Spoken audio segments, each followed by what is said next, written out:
Hi everyone, welcome to Ekam IAS academy Hyderabad. So మనం discuss చేసుకునే current events ఉంటాయి కదా, డైలీ కరెంట్ అఫైర్స్ రోజు. సో వాటికి సంబంధించి ఇవాళ ఉన్నటువంటి ముఖ్యమైన అంశాలు ఏమున్నాయో డిస్కస్ చేసుకుందాం.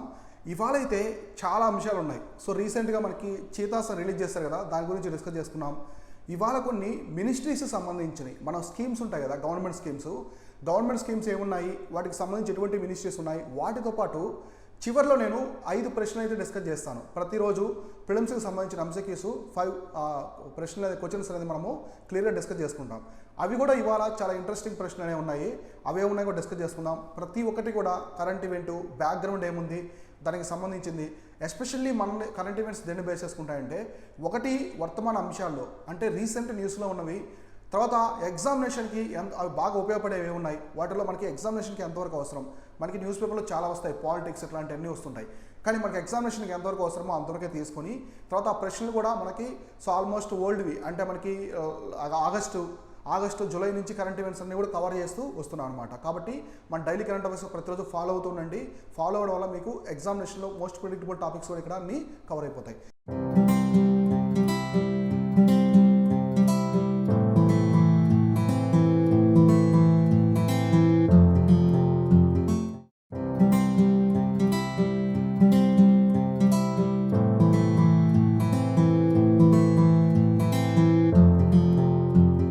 సో ఇవాళ వచ్చేసి మనకి ఇవాళ 19 సెప్టెంబరు కరెంట్ ఈవెంట్ ఏమైనా డైలీ కరెంట్ అఫైర్స్ ఏమైనా ఒకటి చూద్దాం.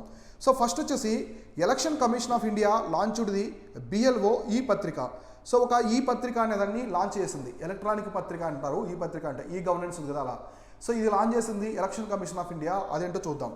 The election commission of India has released a new digital publication. So new digital publication అంటే ఏదైనా పేపర్స్ అవి ఇంతకుముందు రిలీజ్ చేస్తుంటారు కదా పబ్లికేషన్స్, అలా కాకుండా ఇప్పుడు ఎలక్ట్రానిక్ ఫార్మేషన్లో అంటే ఎలక్ట్రానిక్ ఫామ్లో రిలీజ్ చేసింది డిజిటల్గా. New digital publication that is not BLO పత్రిక. దాని పేరు వచ్చేసి BLO పత్రిక. సో BLO పత్రిక. So at an interactive session held with the BLOs spread across the states in India. So దీని గురించి మొత్తం ఒక అవేర్నెస్ క్రియేట్ చేయాలి, ఇంటరాక్షన్ సెషన్ ఉండాలని చెప్పేసి అన్ని స్టేట్స్ పరంగా వీలైతే అనుకుంటున్నారు. తర్వాత in states or UTs 50 BLOs from near by states of Rajasthan, Uttar Pradesh, Delhi joined the event physically at the India habitat centre in the New Delhi. మనకి న్యూఢిల్లీ అంటే క్యాపిటల్ అన్నమాట, భారతదేశం యొక్క రాజధాని న్యూఢిల్లీ నగరంలో మనకి ఇండియన్ హ్యాబిటేట్ సెంటర్ అని ఒకటి ఉంటుంది. అక్కడ వీళ్ళందరూ అటెండ్ అయ్యారు, ఫిజికల్గా ఈ స్టేట్ నుంచి అయితే అటెండ్ అయ్యారు. ఎవరెవరు? ఉత్తరప్రదేశ్, రాజస్థాన్ అండ్ ఢిల్లీ. సో న్యూఢిల్లీ నుంచి వీలైతే అటెండ్ అయ్యి దాని గురించి డిస్కస్ చేస్తున్నారు.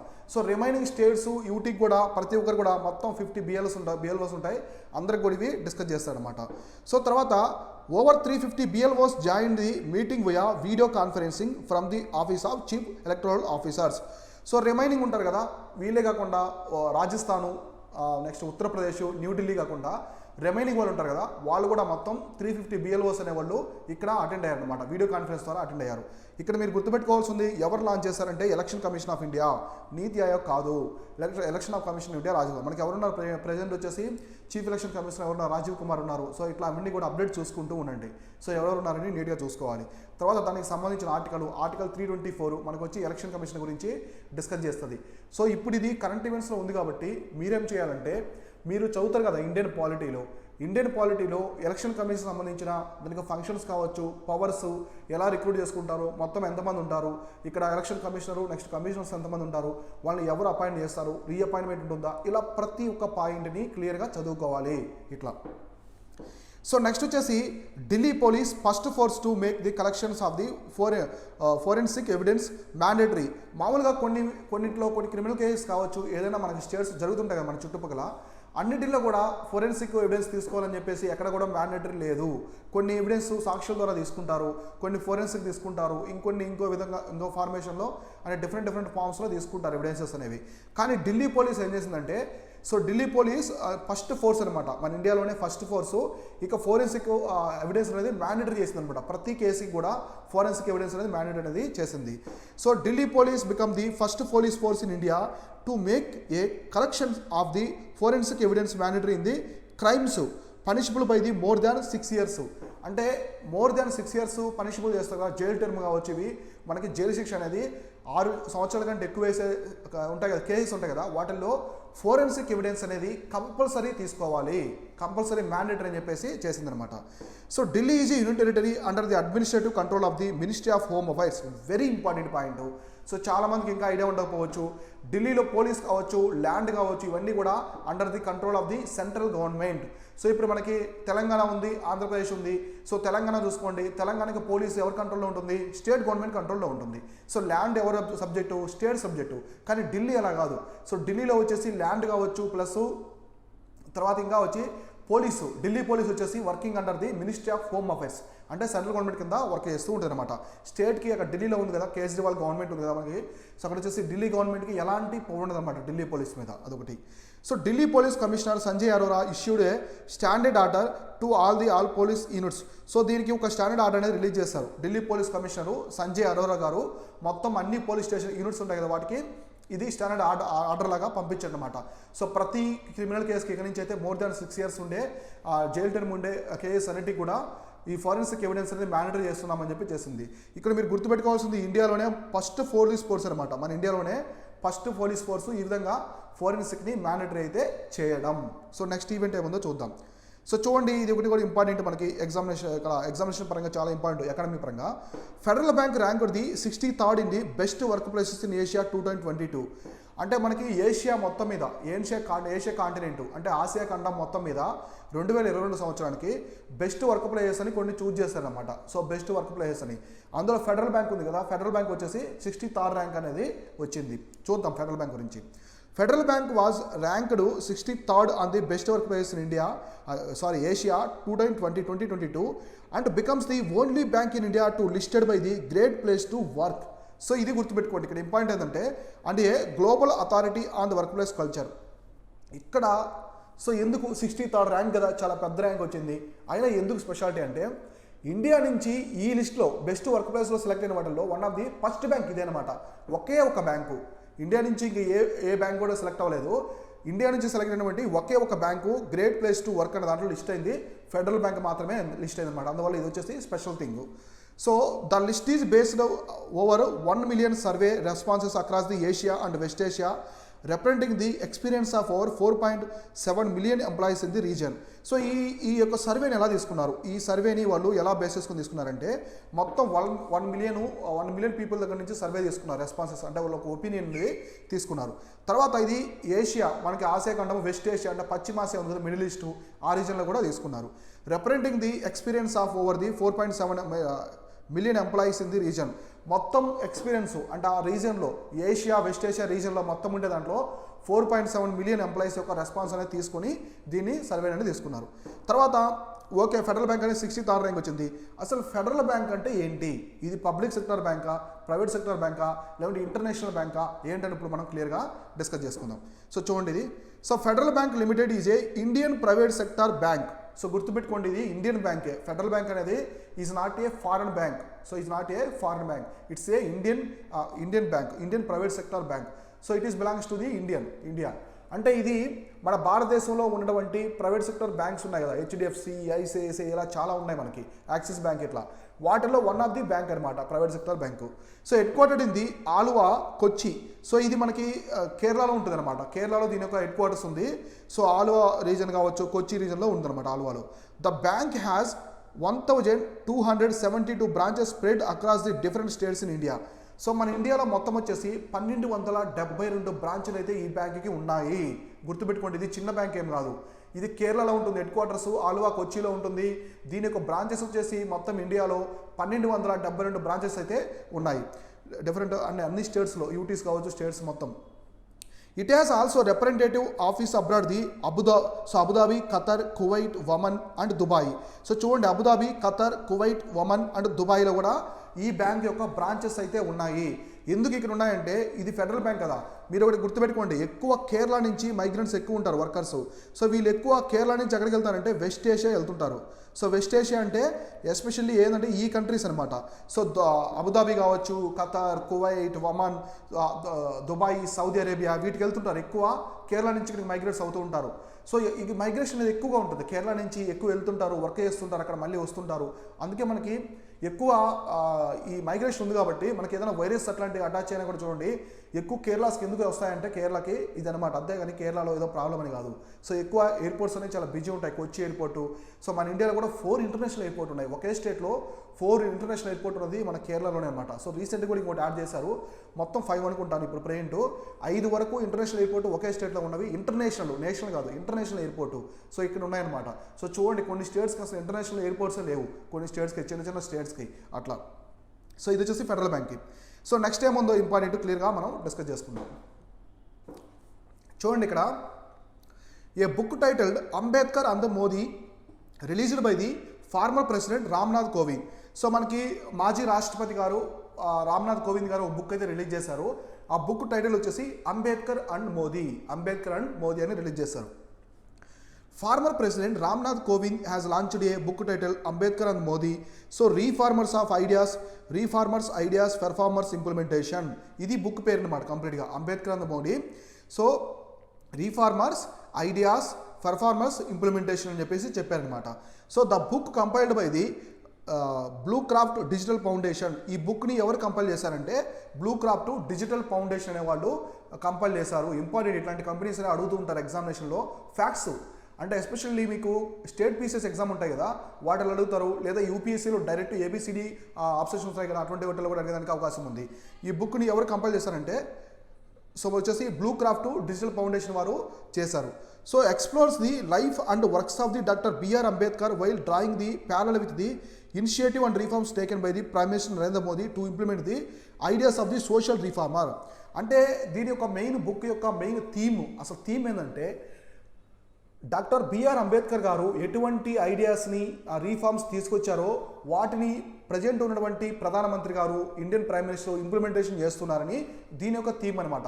ఎప్పుడైతే అంబేద్కర్ గారు ఎటువంటి రీఫార్మ్స్ తీసుకొచ్చారో, ఇండియా బాగుండాలి, డెవలప్గా ఉండాలి, అడ్మినిస్ట్రేటివ్ పరంగా స్ట్రాంగ్ ఉండాలి, సో యూనియన్ టెరిటరీ మొత్తం పరంగా కూడా స్ట్రాంగ్ ఉండాలి, ఒక రాజ్యాంగాన్ని తీసుకొచ్చి ఎటువంటి రీఫార్మ్స్ తీసుకొచ్చారో దాన్ని ఇంప్లిమెంటేషన్ చేస్తున్నారు ప్రైమ్ మినిస్టర్ నరేంద్ర మోదీ గారు అని చెప్పేసి ఈ బుక్ యొక్క థీమ్ అనమాట. సో ఇది. సో నెక్స్ట్ వచ్చేసి world bomb day observed on the 18th September. So నేను సండే కాబట్టి కవర్ చేయలేదు. సో మనకి 18th సెప్టెంబర్ రోజున వచ్చేసి వరల్డ్ బాంబు డే అని జరుపుకుంటారు. బాంబు అంటే ఏంటి? వెదురు. తెలుగులో వచ్చేసి వెదురు అంటాం కదా, వెదురు కర్ర ఇలా అంటాం కదా. సో వెదురును వచ్చేసి ఇంగ్లీష్లో బ్యాంబు అంటారు. ఇది సెప్టెంబర్ 18వ తేదీన ప్రపంచం అంటే విశ్వవ్యాప్తంగా దీని వరల్డ్ బాంబు డే అనేది ప్రపంచ వెదురు దినోత్సవం చేసుకుంటారు. సో వెదురు బొంగులు చాలా బాగుంటాయి. సో మీరు వెదురు బొంగులో చికెన్ చేస్తారు, బొంగులో చికెన్ అంటారు, చాలా బాగుంటుంది. సో ఎస్పెషల్లీ ఇది అరకు రీజన్ కదా, వైజాగ్ అరకు రీజన్లో చేస్తారనమాట. సో బిర్యానీ కావచ్చు, ఈ ఫుడ్ అంటే చికెన్ ఇట్లాంటివన్నీ కూడా సో వెదురు బొంగులో వేసేసి మసాలా అవన్నీ కలిపేసి వెదురు బొంగులో వేసేసి అంటే నిప్పుల మీద పెట్టేసి కాలుస్తారు అనమాట. చాలా టేస్టీగా ఉంటుంది. సో వెదురు బొంగులు అనేది ఫుడ్ పరంగా కాకుండా సో మనకి ఫ్లూట్ ఉంటాయి కదా, ఫ్లూట్ కూడా వాయిస్తారు. సో ఫ్లూట్ వాయిస్తారు వెదురు బొంగులు. చాలా ఇన్స్ట్రుమెంట్స్, మ్యూజిక్ ఇన్స్ట్రుమెంట్స్ ఉంటాయి. సో ఇంకా వెదురుని మనకి ఫర్నిచర్ లాగా యూటిలైజ్ చేసుకుంటారు. చైర్స్, సోఫాస్ కూడా తయారు చేస్తారు, బెడ్స్ తయారు చేస్తారు, ఇట్లా చాలా ఉంటాయన్నమాట. ఈ విధంగా తయారు చేస్తుంటారు. కార్స్ ఇవన్నీ ఉంటాయి కదా, చేస్తుంటారు. కాబట్టి వెదురు అనేది ఇండియాలో చాలా important. So world bomb day 2022 observed on the September 18th in order to raise the awareness about the conservation of this extremely useful plant. So ఇది ఎక్కువగా యూజ్ చేస్తుంటాం. వెదురు ప్లాంట్ అనేది మనకి నార్త్ ఈస్ట్ ఇండియా అయితే కంప్లీట్గా వాళ్ళ ఇంట్లో ఫర్నిచర్ కూడా ఇప్పుడు మనకంటే ఇక్కడ సదర్న్ స్టేట్స్ కావచ్చు, కొన్ని నార్థన్ స్టేట్స్లో మనము ఫర్నిచర్ ఇవన్నీ కూడా వుడ్ ఉంటాయి అనమాట. వుడ్ లేదా ఏదైనా ప్లాస్టిక్ సంబంధించినవి, పాలిస్టర్ ఇట్లాంటివి స్మూత్ ఉండే ఉంటాయి. కానీ నార్త్ ఈస్ట్ ఇండియా అక్కడ వచ్చేసి ఎక్కువగా వాళ్ళ ఇంట్లో చైర్స్ కావచ్చు ఇవన్నీ కూడా ఎక్కువ ఉంటాయి అనమాట. అంటే వెదురుతో తయారు చేస్తూ ఉంటాయి, చాలా అట్రాక్టివ్గా ఉంటాయి, అవి చూడడానికి కూడా చాలా బాగుంటాయి. సో వెదురుతో ఇప్పుడు కూడా మనం చూస్తుంటాం, కొన్ని తయారు చేస్తూ ఉంటారు, చాలా బాగుంటాయి. సో ఇట్లా ఎక్కువగా యూజ్ చేస్తారు కాబట్టి ఈ ప్లాంట్ని, వాటిని మనం కాపాడుకోవాలి, వాటిని సంరక్షించాలి అనే ఒక ఉద్దేశమే ఈ ప్రపంచ వెదురు దినోత్సవం అనమాట.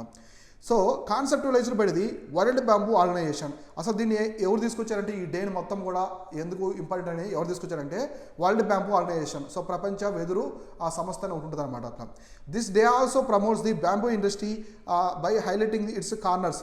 సో బాంబూ ఇండస్ట్రీస్ కూడా ఇందా నేను చెప్పాను కదా, వాటికి కూడా యూజ్ చేస్తారంటే ఫ్లూట్స్ ఎక్కువగా మనం చూస్తుంటాం, మ్యూజికల్ ఇన్స్ట్రుమెంట్స్. సో వాటికి కూడా ఇంపార్టెంట్ అని హైలైట్ చేస్తున్నారు. Bamboo wood has long been used for the various purpose in the countries around the globe, especially in the East and Southeast Asia. Bamboo grows on its doesn't require to be replanted, make it easily available. So మామూలుగా మనం చూడండి South East Asia అంటే ఆగ్నేయాసియా, మనకి Cambodia, Myanmar, Vietnam, Singapore, Malaysia, Philippines, Laos, పీడియారు, Borneo, Indonesia. ఇక్కడ చూడండి వాళ్ళకి ఫారెస్ట్లో చాలా ఎక్కువ ఉంటాయి, ఫారెస్ట్లు ఉంటాయి బాగా. ఆ ఫారెస్ట్లో కూడా ఎక్కువ వెదురు ఉంటాయన్నమాట. వాళ్ళ ఫారెస్ట్లో మొత్తం వెదురు ఉంటుంది. ఆ వెదురుతో వాళ్ళ ఇంట్లో ప్రతి వస్తువు కూడా, మనం వుడ్తో చేసుకునే ప్రతి టేబుల్ ఉంది, టేబుల్ కూడా వాళ్ళు వెదురుతో అవి చీల్చేసి నీట్గా అల్లేస్తారనమాట. సో అన్నీ కూడా వెదురే ఎక్కువ ఉంటాయి. మీరు మామూలు యూట్యూబ్లో అక్కడ చూస్తున్న ఓల్క్స్ చూస్తుంటారు కదా, ఓల్క్స్ ఎవరైనా చేస్తుంటారు టూర్కి వెళ్ళిన వాళ్ళు, చూడండి అక్కడ సౌత్ ఈస్ట్ ఏషియా కంట్రీస్లో ఎక్కువ ఉంటాయి. తర్వాత ఈస్ట్ కంట్రీస్లో కూడా మనకి ఈస్ట్ సైడ్ కూడా మనకి చైనా కావచ్చు, చైనా వాళ్ళు చూడండి పెద్ద పెద్ద టోపీలు పెట్టేస్తుంటారు, ఆ వాటిలో కూడా వెదురుని యూజ్ చేస్తారనమాట. సో చైనాలో కూడా ఎక్కువ యూజ్ చేస్తారు.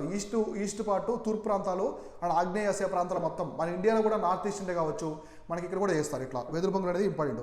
కాబట్టి ఇది మామూలుగా బాంబు అనేది మనకి ఫారెస్ట్లో న్యాచురల్గా పెరుగుతూ ఉంటుంది. దీన్ని ఎవరు కూడా వెళ్ళి నాటరు, ఆ బాంబు పెరుగమ్మా అని చెప్పేసి ఎవరు నాటరు, అది న్యాచురల్గా పెరుగుతూ ఉంటాయి. కాబట్టి దీన్ని రీప్లాంట్ చేయాల్సిన అవసరం కూడా లేదు అని చెప్తున్నారు. సో బ్యాంబు గురించి మీకు కొన్ని ఇంపార్టెంట్ చెప్తాను చూడండి ఇక్కడ ఇంపార్టెంట్. సో మన ఇండియాలో largest producer, so largest bamboo producer, so ఇండియాలో లార్జెస్ట్ బ్యాంబూ ప్రొడ్యూసర్ వచ్చేసి మధ్యప్రదేశ్. ఇదే అంటే సార్ నార్త్ ఈస్ట్ ఇండియాలో ఎక్కువ ఉన్నారు, మధ్యప్రదేశ్ చెప్తున్నారు అనుకుంటున్నారా? సో మధ్యప్రదేశ్లో కూడా మనకి ఫారెస్ట్ రీజన్స్ ఎక్కువ ఉన్నాయి కాబట్టి ఇది ఒకటి. ఇంకొక స్టేట్ వచ్చేసి బాంబూ స్టేట్ ఆఫ్ ఇండియా అంటారు. So bamboo state of India అంటారు. సో ఇది వచ్చేసి మణిపూర్. సో మణిపూర్ని వచ్చేసి బ్యాంబూ స్టేట్ ఆఫ్ ఇండియా అని పిలుస్తారు, ఎందుకంటే అక్కడ బ్యాంబూని ఎక్కువ యూటిలైజ్ చేసుకుంటారు అనమాట, వెదర్ని ఎక్కువ ఉపయోగిస్తారు. ఇట్లా ఈ 2 పాయింట్స్ గుర్తుపెట్టుకోండి. మనకి లార్జెస్ట్ బాంబూ ప్రొడ్యూసర్ వచ్చేసి వెదురు ఎక్కువగా ప్రొడ్యూస్ చేసేది Madhya Pradesh, bamboo state of India అని చెప్పేసి మణిపూర్ని అయితే పిలుస్తారు. సో ఇవి వచ్చేసి ఇవాళ డైలీ కరెంట్ అఫైర్స్. సో ఇప్పుడు ప్రశ్నలు ఏమన్నాయి, చివరిలో ప్రిలిమ్స్ ప్రశ్నలు ఏమన్నాయి క్లియర్గా మనం డిస్కస్ చేసుకుందాం. ఫస్ట్ ప్రశ్న వచ్చేసి which country was the top of the choice of Indian nationals to who renounced Indian nationalship in 2021? అంటే 2021 సంవత్సరంలో భారతదేశ పౌరసత్వాన్ని వదులుకొని ఏ దేశానికి ఎక్కువ మంది వెళ్తున్నారు, భారతదేశ పౌరసత్వాన్ని వదులుకొని ఏ దేశానికి పౌరసత్వం తీసుకొని వెళ్తున్నారంటే ఇంపార్టెంట్ చూడండి, యూకే, యుఎస్ఏ, యుఏఈ, జర్మనీ. చూడండి జర్మనీ తప్ప రిమైనింగ్ అన్ని కూడా కామన్గా ఉన్నాయి, అన్ని దగ్గరగా ఉన్నాయి. ఇక్కడ ఆన్సర్ వచ్చేసి యుఎస్ఏ. ఎక్కువ ఇండియన్స్ అమెరికా వెళ్తున్నారన్నమాట. ఒకటి గుర్తుపెట్టుకోండి, ఇండియాలో సిటిజన్షిప్ ఎలా వస్తుంది, బై బర్త్ కావచ్చు, by descent, by incorporation of foreign territories, తర్వాత ఇంకా ఏముంటాయి మనకి బై రిజిస్ట్రేషను, ఇట్లా వస్తాయి అనమాట, బై న్యాచురలైజేషను ఇలా వస్తాయి. ఎలా సిటిజన్షిప్ పోతుంది, బై రెనౌన్సియేషన్, ఎవరైనా వదులుకున్నప్పుడు, నెక్స్ట్ ఏదైనా ఫేక్ ఇట్లాంటి డాక్యుమెంట్స్ అట్లాంటివి చేసినప్పుడు పోతాయన్నమాట. అంటే ఒక దేశంలో మీరు ఇప్పుడు ఫర్ ఎగ్జాంపుల్ అమెరికాలో మీకు సిటిజన్షిప్ సిటిజన్షిప్ కావాలనుకుంటే ఖచ్చితంగా ఇక్కడ వదులుకోవాలి, భారతదేశం అయితే వదులుకోవాలి. భారతదేశంలో సిటిజన్షిప్ ఉండి అక్కడ ఉంటే కుదరదనమాట, ఏదైనా ఒక దగ్గరే ఉండాలి మనకి, మనది సింగిల్ సిటిజన్షిప్. తర్వాత మనకి రీసెంట్గా తెలంగాణ కూడా ఒక ఎమ్మెల్యే అనమాట, తెలంగాణ ఒక పార్టీకి సంబంధించిన ఎమ్మెల్యే కూడా ఎక్కడో జర్మనీలో సిటిజన్షిప్ ఉన్నదన్నమాట ఆయనకి. సో ఇక్కడ వచ్చిన తర్వాత మళ్ళీ పోర్చుగల్ ఎక్కడ ఉన్నది ఏదో కంట్రీలో, ఇక్కడికి వచ్చి ఎమ్మెల్యేగా పోటీ చేస్తారు. ఆయనకి హైకోర్టుకి వేయడం చాలా తతంగాలనే జరిగాయి అనమాట. సో అట్లా ఇండియాలో మీరు సిటిజన్షిప్ చూసుకోండి. మనకి సిటిజన్షిప్ అనేది మనకి పార్ట్ 2లో ఉంటుంది కాన్స్టిట్యూషన్లో. సో ఆర్టికల్స్ వచ్చేసి 5 to 11 వరకు ఉంటాయన్నమాట. 5 to 11 వరకు ఆర్టికల్స్ ఉంటాయి సిటిజన్షిప్ గురించి, ఇంపార్టెంట్ చూసుకోండి. సో నెక్స్ట్ సెకండ్ ప్రశ్న వచ్చేసి Jerusalem declaration, very important. Jerusalem declaration which was seen in news is a strategic agreement between Israel and which country? Jerusalem అని ఒక డిక్లరేషన్ చేసుకున్నారు, అది ఇజ్రాయెల్కి ఇంకో కంట్రీకి మధ్య జరిగింది అగ్రిమెంట్. దేనికి సంబంధించి చూద్దాం. UK, USA, Australia, UAE. So answer వచ్చేసి యుఎస్ఏ.